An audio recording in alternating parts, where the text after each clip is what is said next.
From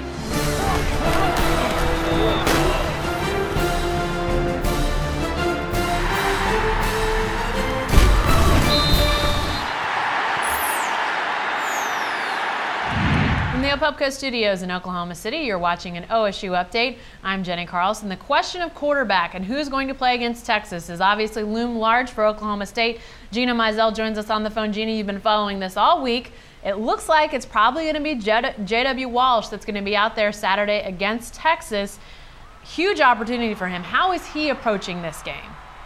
Well, we talked to him a lot on Monday about this, just because, like you said, all signs point to him getting the start on Saturday, regardless of what the depth chart says, regardless of what Mike Gundy said during his press conference at lunch, was healing faster than maybe anticipated. And, he gave the standard answer of, well, you prepare every week like you're going to be the starter. And really that came into play in the last game where, it didn't look like Walsh was going to see the field, at least not start, and then he plays almost the whole game when Lunt goes down with the injury. So he said he's not changing his preparation too much because he's afraid of, messing something up or getting his mind not right. But like you said, this is a big opportunity for him, not just, set to help this team get off to a good start in conference play against a good Texas squad, but it's a good opportunity for him personally just to show that, he can bring something to this team and that he's obviously a different style of quarterback than Wes Lunt, but that he can also play. And so, yeah, I think it's a big opportunity for him. We've always heard that he's a gamer.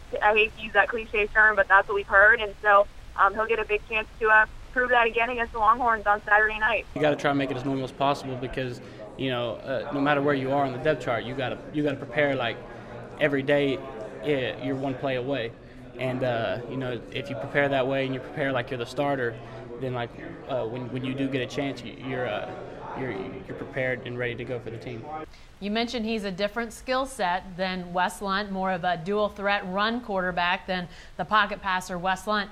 How is this game different with J.W. Walsh at quarterback than if Wes Lunt would have been playing quarterback for the Cowboys? Well, it's interesting because Mike Gundy mentioned during his press conference on Monday that because the Longhorns play a lot of man coverage, that, maybe it won't change too much as far as their approach. But, I mean, you got to think at least that, you can't, if you're Texas, who's, an aggressive defense, a very athletic and fast defense, you can't just pin your ears back and go after J.W. Walsh like maybe you could have with Wes Lunt because, hey, if those defensive ends or linebackers kind of over-pursue and miss J.W. Walsh, then, he's going to take off and he's going to, pick up some yards with his feet and potentially make some big plays by himself. So his ability to scramble and his ability to run definitely adds a different dimension than maybe if Wes Lunt was in there. On the flip side, he doesn't have the arm that Wes Lunt does. So I'll be curious to see how Texas, handles J.W. Walsh if they do, try to aggressively go after him or if they, try to kind of stay back and force him to make plays with his arm. Because he, like I said, he just does not have the same arm strength that Wes Lunt has. He can't make all the same throws that Wes Lunt can. So it should be interesting to see how Texas maybe tweaks their defensive game plan, and obviously how Oklahoma State has tweaked their offensive game plan during the bye week and this week to kind of cater to J.W. Walsh's strengths. So I don't think this is going to be quite the same matchup that we maybe would have expected to see a couple of weeks ago. So I'm curious to see how both sides kind of, play that side of the game, the whole game planning type situation, and to see how things shake out on Saturday. All eyes will be on J.W. Walsh, and we'll be watching that as well as what the Texas defense does. Kickoff is Saturday night in Stillwater at 6:50. Be sure to stay with the best coverage team anywhere at newsok.com and every day in the Oklahoman.